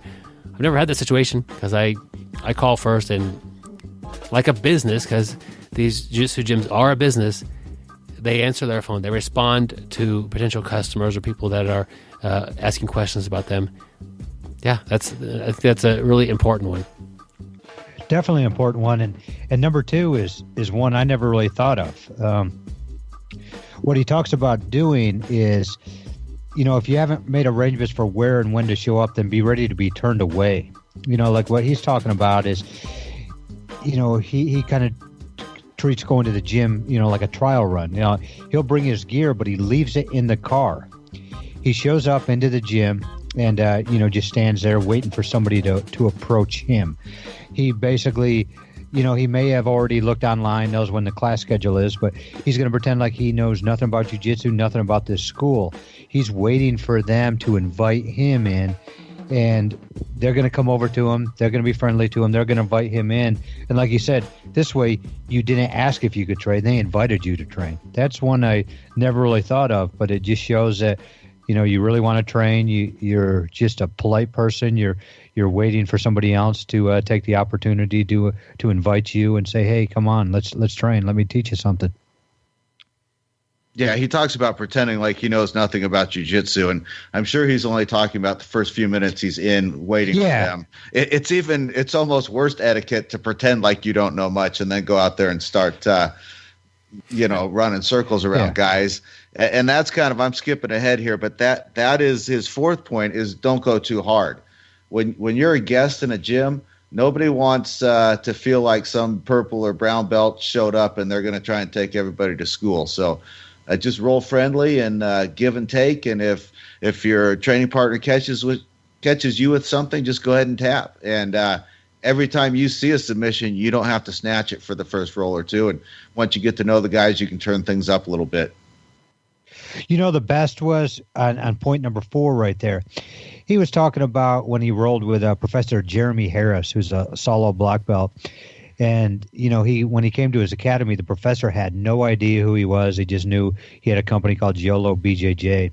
So the professor paired him with a 2-stripe white belt, just to see how he treated the guy. When he was done, he asked, the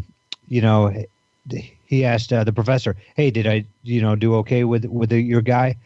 And the professor smiled and said, "If you hadn't, you would have been rolling with me next." I just think that's a cool story. It's don't roll too hard. Treat people with respect and courtesy. If you're better than somebody, let's just have fun. Let's just roll. Let's learn. You're not there as a death match, as Byron likes to say, or to prove a point. You're there to make friends, to learn some more jiu-jitsu. Yeah, that's a big thing. And if you think you're rolling with somebody and nobody's watching you, especially if you're a guest at the gym, you're most likely wrong by about almost everybody in the 49%. Yeah. The coach will be watching you if he's not the one rolling with you. A lot of the students will be watching you to just kind of see what kind of a person you are and what's happening, because it's easy. If you're rolling with Gary, and I know what type of person Gary is, and he's like upset with you. Okay, I missed something, but he's already made Gary mad. Or if Gary's talking to you and seems to be having a good time, I know what to expect.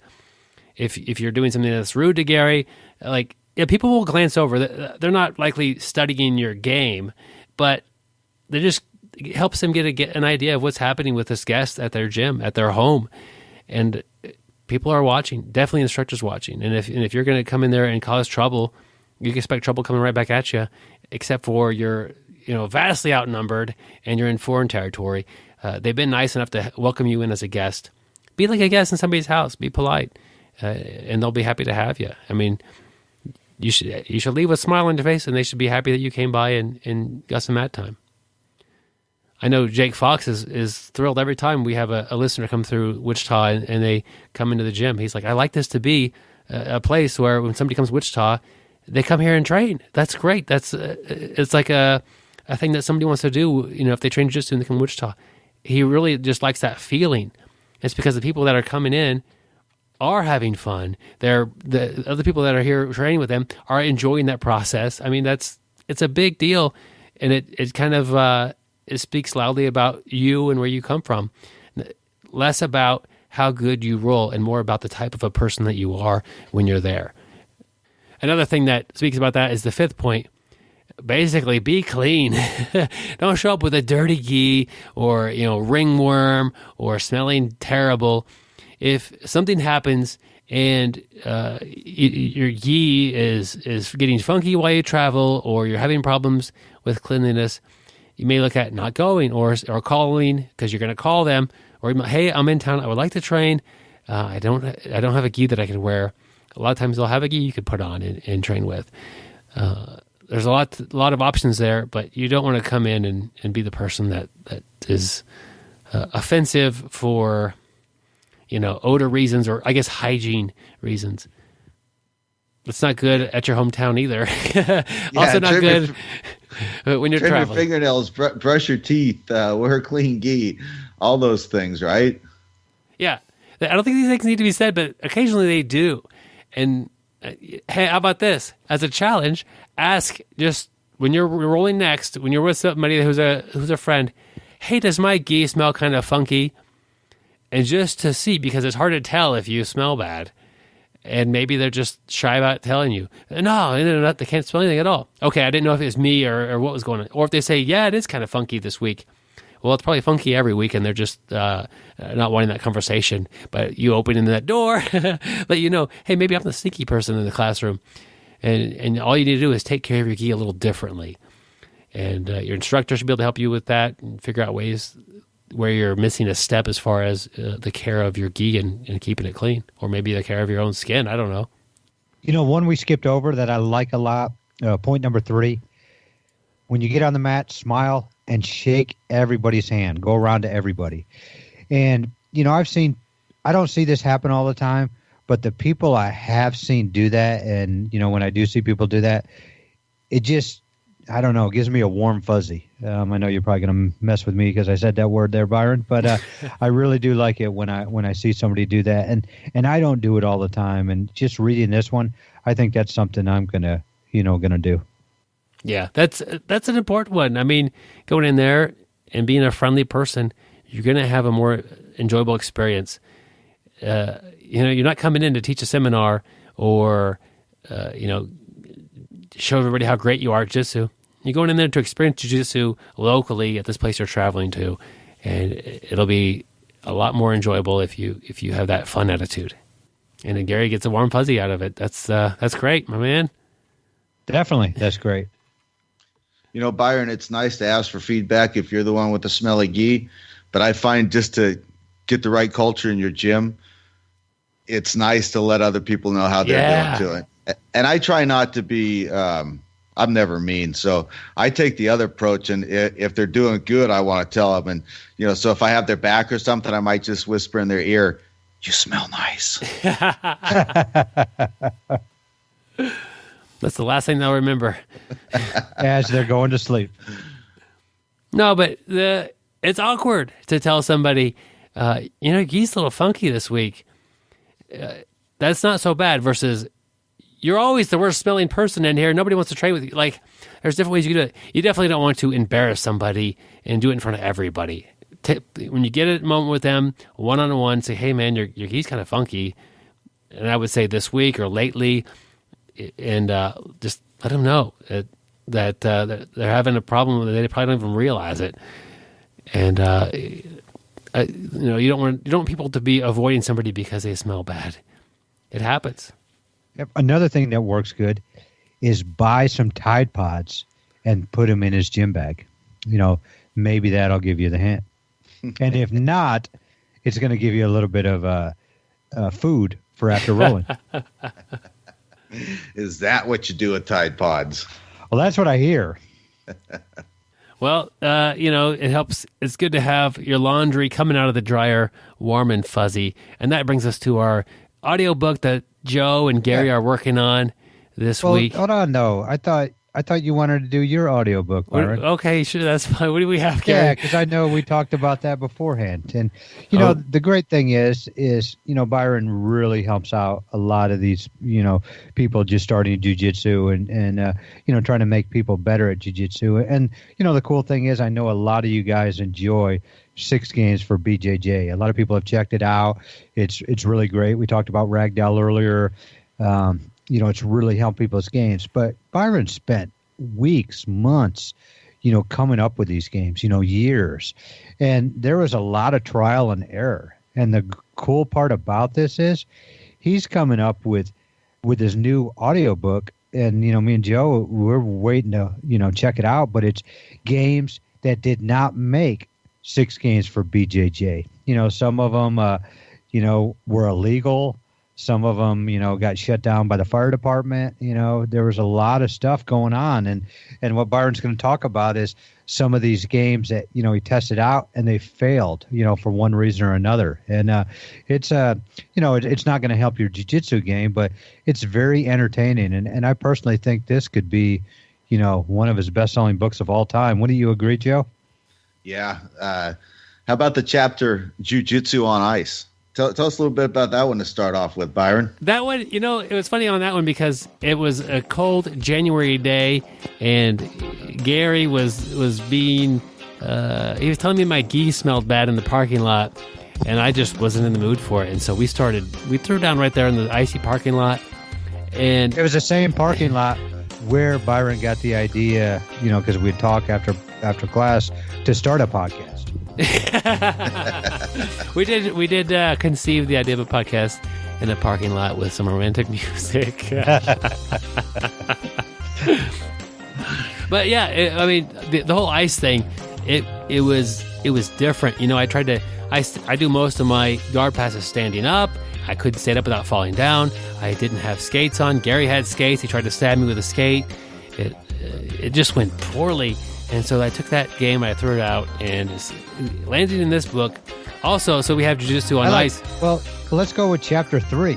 Yeah. Kickball. Tell us about that one. It's just a different way to pass a guard, and it helps distract the person. So, we talk about angle, leverage, and distraction. It's definitely more on the distraction side of getting your technique to work. But yeah, playing a little kickball, helping you pass the guard has been it's a good game to play, but long term, it's not really a healthy thing to do for your training partners, and they're going to have problems down the road, conceiving of their own podcasts and that sort of thing. So we took that game out and we put that one on ice. Came up with the ice idea. Good one. To the users out there, if you're considering trying to play that game, it's definitely one you don't want to tell your training partners beforehand that you'll be playing. Yeah, because they will not be playing guard at all. And or they try to hit a home run, and that's not what you want to have happening. Of course, if we have the ice game, we have the fire game. That also failed miserably. I really thought Gary would not scream and run when I lit him on fire. The standard is stop, drop, and roll, and he took off, and he got some mild full thickness burns or third-degree burns just on part of his body. Just, it's really hard to see, but it's just on his face, neck, arms, legs, back, chest, and crotch there. Bottom of my feet. And bottom of my feet. So just a little bit. And so really we had to look at that one, and there was no way to put that one successfully in the audiobook. So the first audiobook is coming out in this next one. It's just hard to get these games to blend together well to actually be effective for actual training. But if somebody's grappling and they have a lighter in their pocket, or you attack somebody and they have a lighter pocket, you might just light Gary on fire next time. It's happened before, so I think I would be used to it. And I know the reason you made that one stop, drop, and roll. It was you thought more people would roll. It's kind of like doing an Inamari roll. You stop, drop, and roll. But when you told me that's what I thought we were going to do. I had no clue you were going to douse my gi with lighter fluid and then set me on fire. Yeah. Surprise is a big thing in my techniques, Gary. Yeah. Apologize. But I do appreciate you, giving me a gallon of cocoa butter to take care of the pain. It was awkward applying that to your skin every evening, but, I felt like I owed it to you. Yeah. But yeah, so definitely check out that book. It's coming out just in time for Christmas. It's definitely going to be a Wichita Eagle bestseller. Not a New York Times, a Wichita Eagle, I would assume. Which is the name of a local newspaper here that is almost closed. Like most newspapers, nationally. But definitely, yeah, I think it's going to be a very good listen. There we go. I that was a fun one. You guys turned it on me at the last minute there. Well played. Well, the bad thing is I was going to try to beat you to that part, and you kind of jumped to it. It's like when you see a gun, you got to jump the gun, Gary. Yep, it just stop, drop, and roll. With all that behind us, we definitely want to thank some of our Patreon supporters. We'll highlight a couple of them this week. Adam, Ryan, and Dennis. Thanks, guys, for being a supporter on Patreon, and just happy to give you guys another shout-out for the support. If you want to do like they did, if you want to contribute $1 per episode, we'd be honored to have it, and we're going to use that money to make the show, website, and everything we do better and more professional, and help bring this to the next level. We'll also send you a 5-inch BjjBrick gi patch in the mail anywhere in the world. Doesn't matter where you're traveling to. Actually, you probably send it to your home address. But, we talked about being a traveler and traveling the world doing jiu-jitsu. Doesn't matter where you are. We'll send you a gi patch if you give us your address. And a sticker. And the sticker is BJJ sticker. It's not just a random sticker of some dragon or bunny rabbit. It's a BJJ sticker. Could we get one of those? I don't know. I'll put a stamp on the envelope. If that's also kind of a sticker. But also, when you join the Patreon group, you're invited to join our private Facebook group. If you're on Facebook, we'd be honored to have you in the group. Send me an email with your Facebook page on there, and I'll get you added to the group. That's always awesome. We're always talking about different things that are happening with the podcast on there, and if we need any advice or we need to survey a small group of people, we do that on the private Facebook group. If we need some questions for an upcoming guest, a lot of times we'll ask the Facebook group. So thank you guys for doing that. And if you're a Patreon supporter, and well, even if you're not, we'd like to see you in June. We've got an event coming up. I believe we're dubbing this now the Omapalatapalooza. That is good, Joe. That'll be Be June 22, 23, and 24 in Wichita, Kansas. That's the vacation destination of America. And I think the end of June, it might be springtime up there. So come join us Friday night. The 22nd will be open mat. The 23rd, we have Rolly Delgado and Tim Sled, two pretty brilliant guys in the jiu-jitsu community. There'll be a lot to learn. And then on the 24th, you'll have the BjjBrick crew training with you. This will all be happening at Fox Fitness in Wichita, Kansas. There we go. Happy to have all the people here locally, and anybody traveling in town, let us know, and we'll be happy to make sure you have a great time, great weekend here in Wichita. We'll be doing things off the mat. We're looking at different options, maybe going to a comedy club, going out for, out to eat when we're not actually on the mats. I don't know what we're going to be doing. We might even be recording a podcast with a little audience, and there's a lot of options. Let us know if you have any ideas. BjjBrick@gmail.com is a good way to get a hold of us. And yeah, Omoplata Palooza, that's a cool name. And I was thinking about showing some Omoplata details to a finish that a lot of people consider Omoplata a sweep. I do not. To me, it's a submission that is you could stop them from rolling out of most of the time. But yeah, if that's one of the things that interests you, it's definitely on the table. But hopefully we'll see lots of you guys that weekend. And it will likely sell out. So check out the link in the show notes as soon as you're looking like you'll be able to go to get your spot reserved. So definitely do not miss the Go-Go Plata Palooza. Oh, wait. Plata Palooza. I'm sorry. There's some kind of a palooza. Who knows? But really, it'll say BjjBrick Camp on the little thing there. That's what we're talking about. Check us out on social media. Joe has really been doing great, providing most of the posts on Facebook. He's always throwing up cool ideas and videos, sometimes that are related to jiu-jitsu, sometimes that are jiu-jitsu, sometimes that are totally different, and he'll kind of bring you an off-the-mat lesson onto the Facebook page. YouTube is full of videos. That's what they like you to put on YouTube. I've done several Q&As and reviews of products, and all the episodes are up on YouTube as well, if that's easier for you to listen to it there. Joe, the one I really liked you posted the other day was that thing where you tie the 3 tennis balls together and you throw it. I really am planning on trying that one. That looks fun. I would like to try it. Perfect. Try it on your neighbors. Yeah, definitely. I was planning on trying it on Byron. But, The first thing you do is you throw a rubber snake on the ground next to them, and then when they take off running, you hit them with the 3 tennis balls. That thing was awesome. And, I watched the whole video. It's easy to make. And I think I'm going to do it. Awesome. I'll have to avoid Gary for that day. Well, I did get you today, Byron, but your wife did not take advantage of it. Yeah. You showed her a bit of kryptonite to my game. Yeah.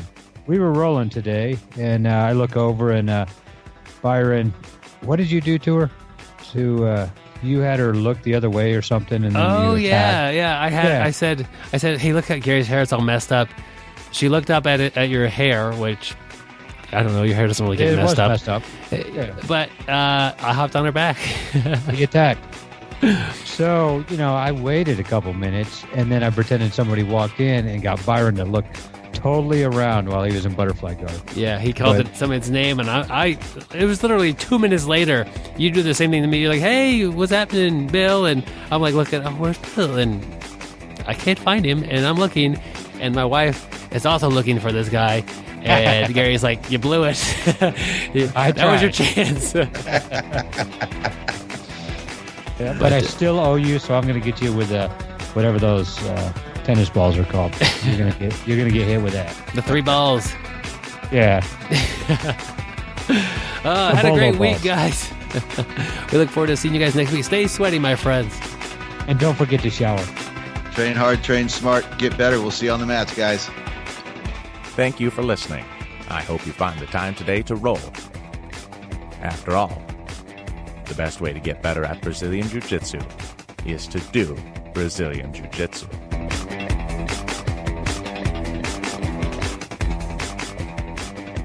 We did conceive the idea of a podcast in a parking lot with some romantic music.